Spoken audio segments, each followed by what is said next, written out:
সাবেক প্রধানমন্ত্রী দেশনেত্রী বেগম খালেদার বিরুদ্ধে পদ্মা সেতু থেকে ফিরে যাওয়ার এবং তার জীবনের যে হুমকি দিয়েছেন তার প্রতিবাদে বাংলাদেশ জাতীয়তাবাদী ছাত্র দল যে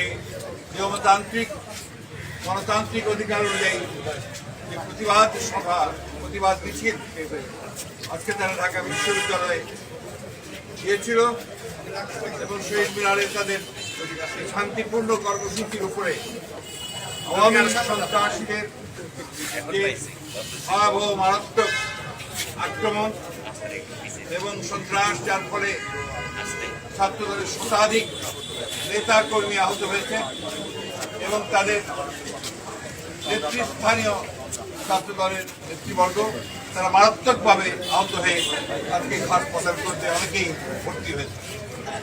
এর মধ্যে আমরা এখানে 12 জন যারা আহত হয়েছেন মারাত্মকভাবে তাদেরকে আমরা আজকে এখানে দেখেছি এবং আমরা আরও কয়েকটি হাসপাতাল আছে যে হাসপাতালে আমাদের এই ছাত্র দলের নেতারা ভর্তি হয়েছেন চিকিৎসার জন্য। আজকের এই ঘটনার মধ্যে দিয়ে আওয়ামী সন্ত্রাসীদের যে আসল স্বরূপ, যে ফ্যাসিস্ট চেহারা, সেই চেহারার স্বরূপ উদ্ঘাটিত হয়েছে। তারা মুখে গণতন্ত্রের কথা বলে কিন্তু কার্যত তারা একটা পুরোপুরি সন্ত্রাসী রাজনৈতিক দল। তারই আজকের এই আক্রমণে সেখান থেকেই আরো পরিষ্কার হয়েছে।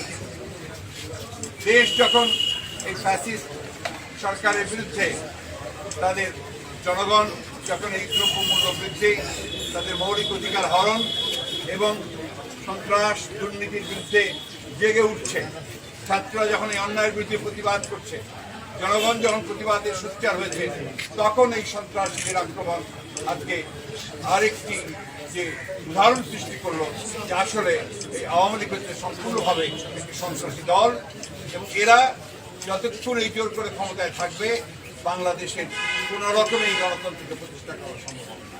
সেজন্যই আমরা বারবার বলছি যে সরকারকে সরিয়ে জনগণের সরকার প্রতিষ্ঠা করতে হবে, তার এই সমস্যাগুলো সমাধান হবে। আমরা দেশের মুখ্যমন্ত্রীর বিরুদ্ধে যে হত্যার হুমকি দেওয়া হয়েছে তার তীব্র নিন্দা জানিয়েছি।